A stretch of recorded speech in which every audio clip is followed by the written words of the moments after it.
الأهلي بالنسبة لجمهوره مش مجرد فريق. الأهلي بالنسبة لجمهوره هو الهوى اللي بيتنفسه، هو الحلم اللي بيحلمه. الأهلي بالنسبة لجمهوره هو الحياة.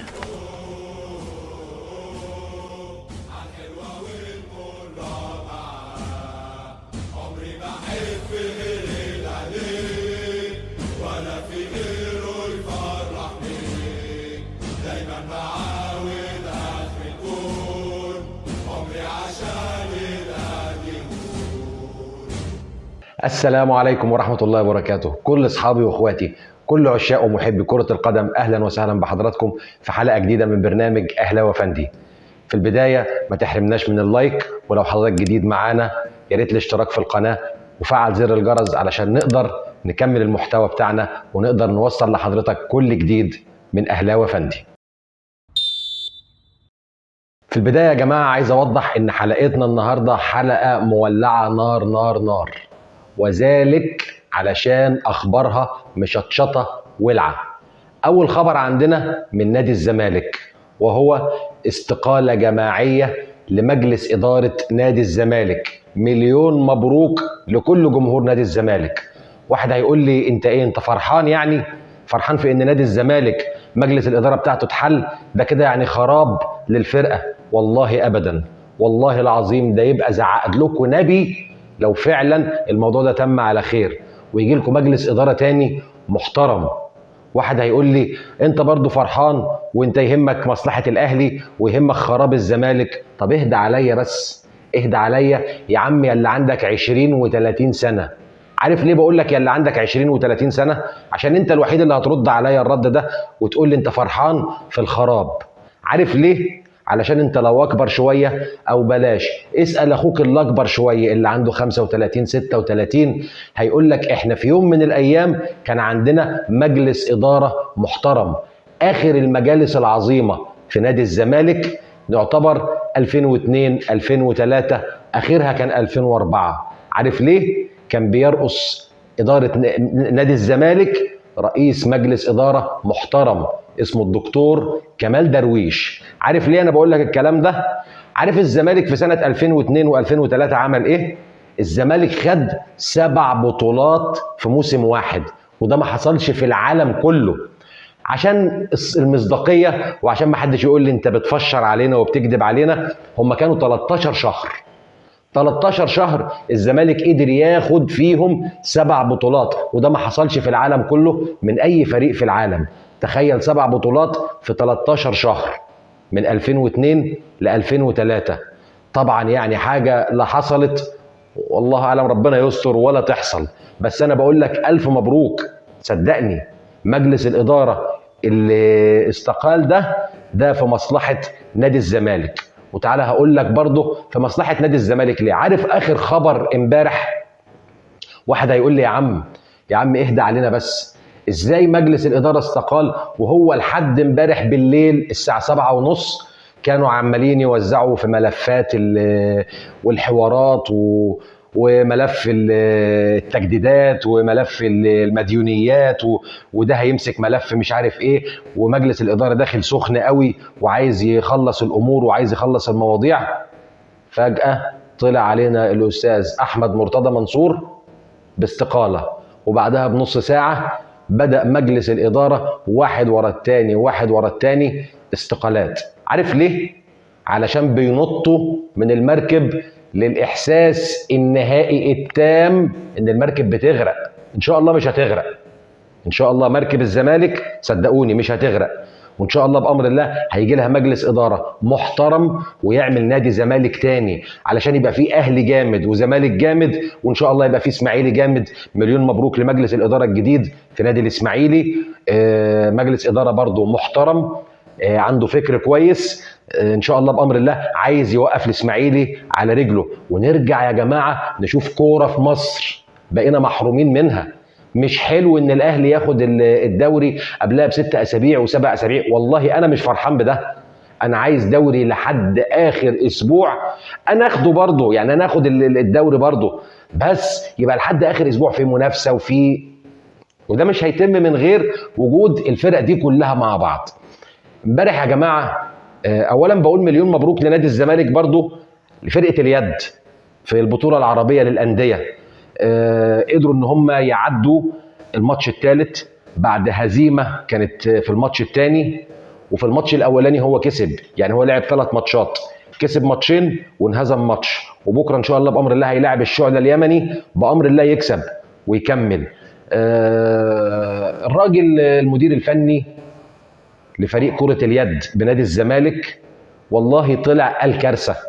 الكلام ده يا جماعة مش مننا احنا، او مش من كلام عادي، او من معلق او من اعلامي، او لا، ده بصوت وصورة الكابتن احمد رمضان هتلر المدير الفني لفريق كرة اليد بنادي الزمالك. الراجل ده طلع قال مهازل.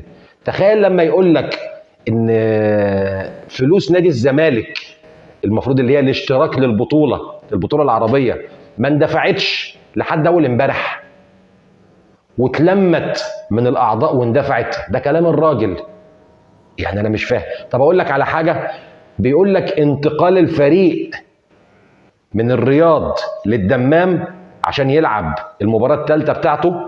طلع الكابتن الاستاذ احمد مرتضى منصور قال احنا جهزنا طياره خاصه لفريق اليد وانتقل بيها من الرياض للدمام. طلع الكابتن احمد رمضان هتلر في حاله ثوره وفجر كارثه، قال يا جماعه المصريين هناك في السعوديه هم اللي وفروا لنا وسيله الانتقال. عايز ايه تاني اكتر من كده؟ عايز ايه من مجلس اداره بالمنظر ده؟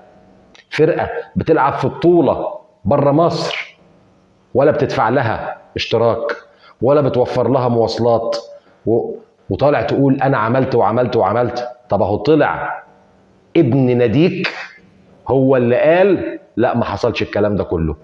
وبعد المكالمه بتاعت الكابتن هتلر بحوالي ساعه ونص كانت الاستقاله الجماعيه اللي احنا بنتكلم عليها. تاني بقول مليون مبروك لجمهور نادي الزمالك، وان شاء الله بامر الله بتمنى من ربنا وبطلب من سياده وزير الشباب والرياضه النظر بعين العطف والرأفة، مش لنادي الزمالك، لجمهور نادي الزمالك، ان فعلا الناس دي بقالها كتير قوي كلنا بنقول عليها الجمهور الوفي. حق الله بنقول الجمهور الوفي جمهور نادي الزمالك. انا اهلاوي وبشجعهم وبقول لهم انتوا فعلا جمهور وفي، يعني مين يستحمل كل اللي استحملتوه.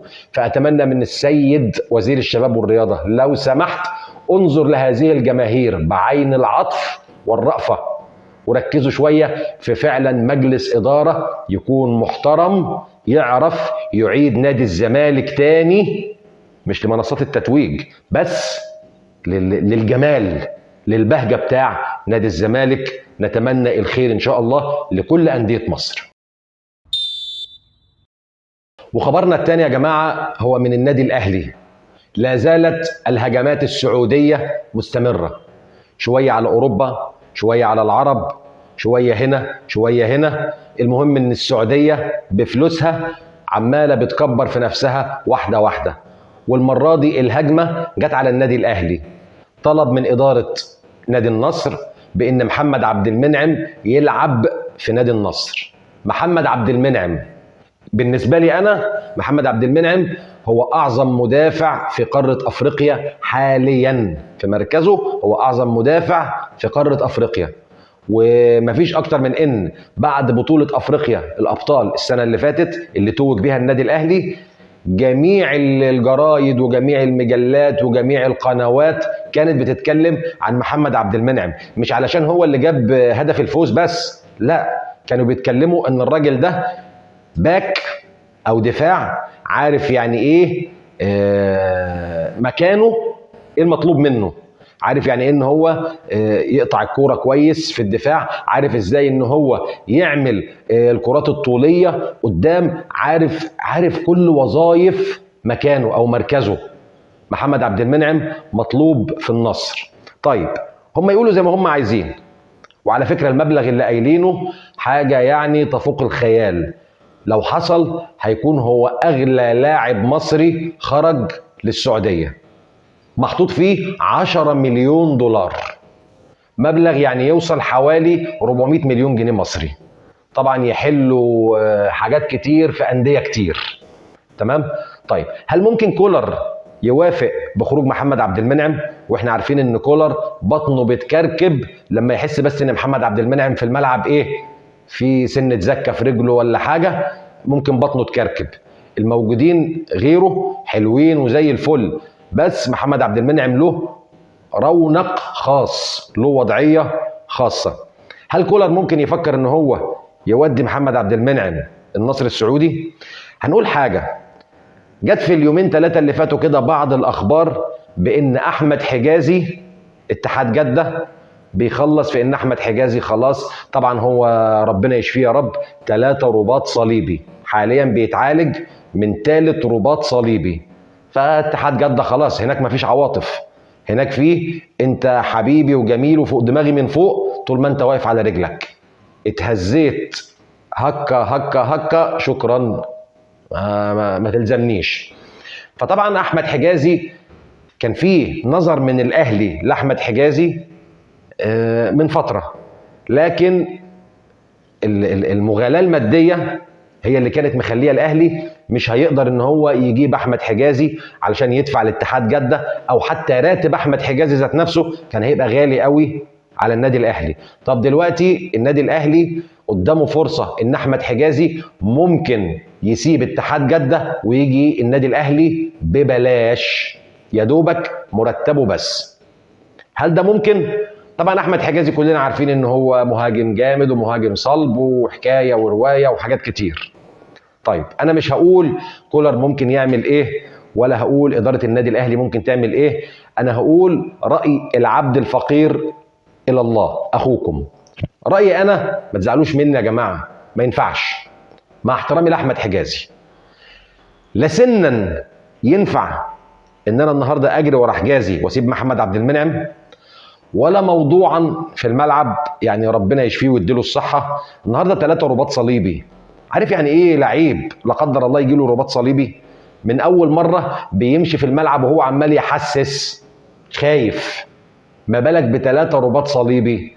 يعني الراجل ده هيعمل حساب 1000 مرة، هيحسبها 1000 مرة قبل ما يخش في أي تاكلينج مع لعيب أو يخش على لعيب أو كده، لازم يحسبها 1000 مرة، يكون اللعيب عدى من 3 أيام وجاب الجون وشكرا.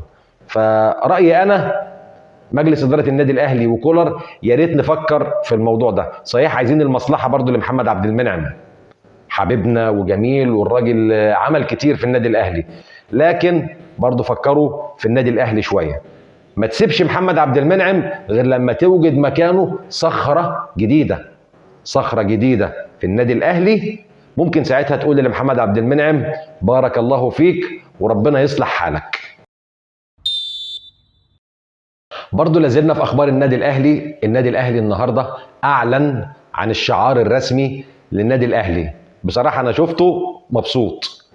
الشعار هو نفس الشعار القديم مع اختلاف بسيط، من تحت شويه الدايره خدت بيضاوي شويه، تمام، وفوق ال4 نجوم، وتحت اتحولوا لنجمه واحده. طبعا لموا كل النجوم بقى ال10 نجوم في نجمه واحده علشان المكان ياخد النجوم اللي بعد كده. اخر اخبارنا يا جماعه هو خبر بالنسبه لي يعني بيدعوني انا للابتسام شويه. هو الخبر بيقول ان الكابتن مدحت شلبي يلحق بموكب العمره. كابتن مدحت شلبي على السعوديه. طب ده اللعيبه بس اللي بتروح السعوديه؟ لا لا لا لا لا لا لا. كابتن مدحت شلبي لازم يكون له مكان في قنوات SSC، وذلك ما اعلنه سياده المستشار تركي آل شيخ وزير الترفيه. والراجل ده عارف مهام وظيفته جدا، وزير الترفيه. طبعا وزير الترفيه ده يا جماعه مش حاجه جديده او حاجه مستحدثه، لا دي كانت موجوده في مصر زمان ايام المماليك، تمام، كانت وظيفه موجوده ايام المماليك ويعني استمرت لحد دلوقتي مع اختلاف المسميات بس، تمام.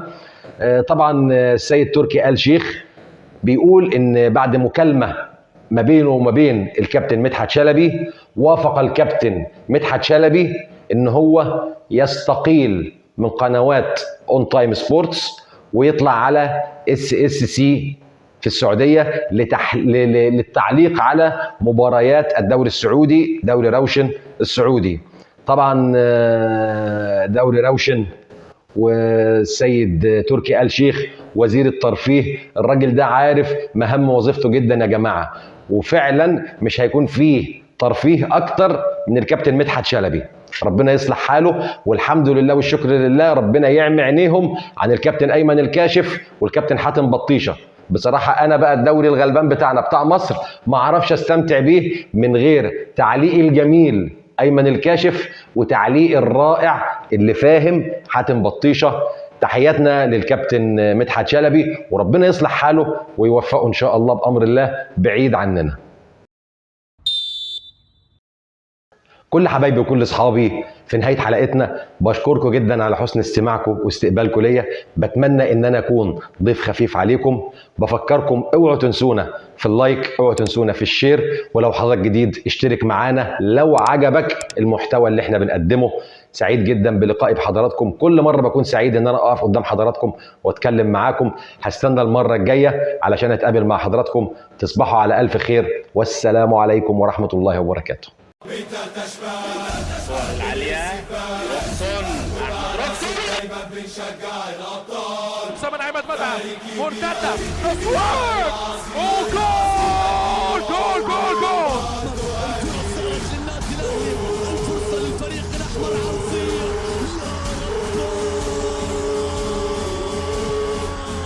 ولكن احذروا الكاو، احذروا الكاو. ترجع الكره بالراس، القاضيه ممكن شاط الكره علي محلول يوزع جول جول اهلاوي. فريق كبير فريق عظيم.